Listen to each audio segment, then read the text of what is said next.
Welcome to today's Explainer. We're going to untangle a massive 17-year Supreme Court saga that tackles something we all deal with, yet rarely look at from a legal perspective: consumer rights, government systems, and the absolute strict boundaries of legal power. We're looking at a fascinating case from the Philippines that started all the way back in 2003 and went all the way up to the highest court.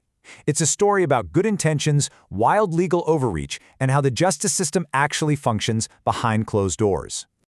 Now picture this. Can a local judge just force massive private companies to pry open their confidential books for the government? It's a question that gets right to the heart of the matter. We've all felt that universal frustration over rising gas prices, right? When global crude oil goes up, prices at the pump seem to spike overnight, which always leads to suspicions of corporate collusion. But if a citizen group accuses oil companies of fixing prices, can a judge just suddenly order massive government tax agencies to audit those private companies? That is exactly the situation we're exploring today. Okay, let's dive into this. We'll start with the fight over gas prices, move on to the judge's drastic order, then look at the wrong legal tool being used, figure out who the real referees are, and wrap up with the Supreme Court's final verdict. Part 1. The fight over gas prices, a classic David versus Goliath scenario. This wasn't just some quick legal skirmish. We're talking a full-blown 17-year war. It kicked off way back in March 2003 with a political party called the Social Justice Society. Fast forward through government task forces and some seriously wild trial court orders in 2008 and 2009, and this thing wasn't officially put to bed by the Supreme Court until June 2020. That is 17 years of intense legal maneuvering just to get an answer on one core question. So what set this whole thing off? Well, the Social Justice Society basically accused the oil companies of acting like a cartel. They claimed these companies were hoarding cheaper inventory, and then, the second global crude prices spiked, they'd hike their pump prices in perfect sync. They argued this was a monopoly and a combination and restraint of trade under the revised Penal Code and the Deregulation Act. Big accusations, right? And the Goliath they were going after?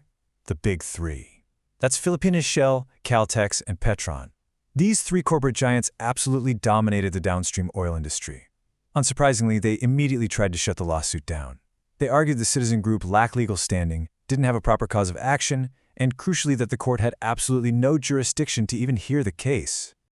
All right, Part 2, the judge's drastic order, or how the rules got seriously bent.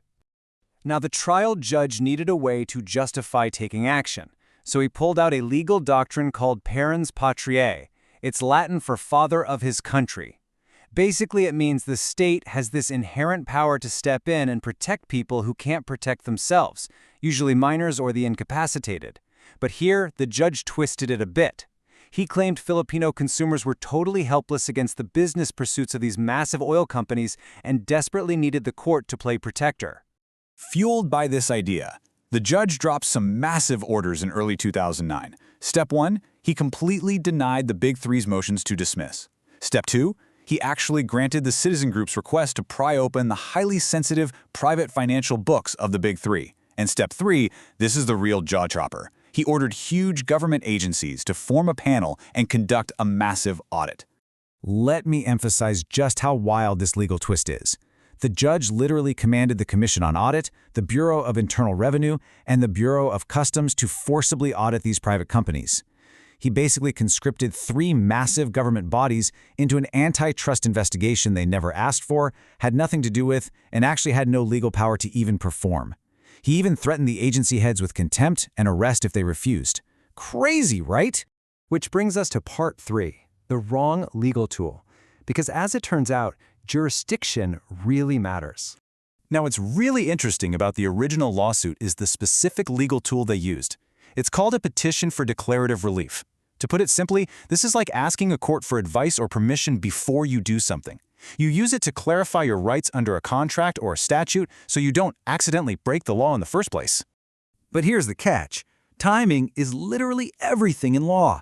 Declaratory relief only works before a law is broken. The petitioners were claiming the oil companies were already price-fixing. They were supposedly already violating antitrust laws. You can't ask for a preemptive declaration of rights for a crime that's allegedly already happening. It was just the completely wrong legal tool. Honestly, the trial judge should have thrown the case out right then and there based on this alone. Moving on to Part 4, who are the real referees? Think back to the judge's order for a second. It was borderline absurd. Look at the agencies he picked. The Commission on Audit is constitutionally required to audit government funds, not private companies. The Bureau of Internal Revenue handles internal taxes. The Bureau of Customs deals with import duties. Literally, none of them have the mandate or the expertise to audit oil cartels for antitrust violations. It's like asking a basketball referee to hand out penalties at a soccer match. It makes absolutely no sense. The law actually makes it super clear who is supposed to investigate oil cartels in the Philippines. And spoiler alert, it is definitely not tax and customs agencies. The actual legally mandated referees for the downstream oil industry are the Department of Energy and the Department of Justice, specifically working together through a joint task force. And this brilliantly illustrates the point. The Downstream Oil Industry Deregulation Act, RA 8479, literally wrote the rulebook. It explicitly created the DOJ Task Force specifically to investigate reports of unreasonable price hikes or cartel behavior, and to file the necessary complaints. The safeguards were already built into the system exactly where the legislature wanted them. What makes the trial judge's actions even more baffling is that this DOJ task force had already been called upon for this very case. In 2008, they submitted a report finding no clear evidence of cartelization by the Big Three. But instead of accepting the findings of the rightful, legally mandated referees, the trial judge just decided to ignore them and invent his own custom audit panel out of thin air. Finally, Part 5, the Supreme Court's verdict and the restoration of order. When this finally hit the Supreme Court, they absolutely dismantled the trial judge's overreach. They completely reversed and threw out the orders forcing those massive audits. They officially dismissed that initial petition for declaratory relief because, as we discussed, it was the totally wrong tool. They also blocked other groups like the transport group Pasong Mazda from intervening, clarifying that simply being a consumer of oil doesn't give you the strict, direct legal interest needed to jump into a lawsuit like this. The court's wording here really cements their stance. They basically said that even if you have the best intentions in the world for protecting consumers, courts cannot just ignore proper procedure. The law provides specific agencies and specific remedies to fight cartels. You can't just bypass the system and invent new rules just because you're unhappy with the official findings of the proper task force. So the crucial point we need to take away is this. The rule of law relies on using the right tools and the right agencies. Boundaries on legal power exist for a reason. They protect the integrity of the entire justice system. When a judge just bypasses the rules, even in the name of protecting the little guy, it creates chaos. It forces government bodies to act illegally outside their mandates, and it completely violates the due process of the defendants. If justice isn't administered exactly by the rules, it ceases to be justice. As we wrap up today's explainer, I want to leave you with this provocative thought. It is so easy to cheer for a rogue judge trying to aggressively take down giant corporations, right? But as this 17-year saga shows us, when we start ignoring the rules of the game, the whole system fractures. So, how do we balance our intense desire for consumer protection with the strict, necessary boundaries of the rule of law? It's a tricky, delicate balance, but definitely something to think deeply about the next time you see a flashy headline about a massive lawsuit. Thanks for learning with me today.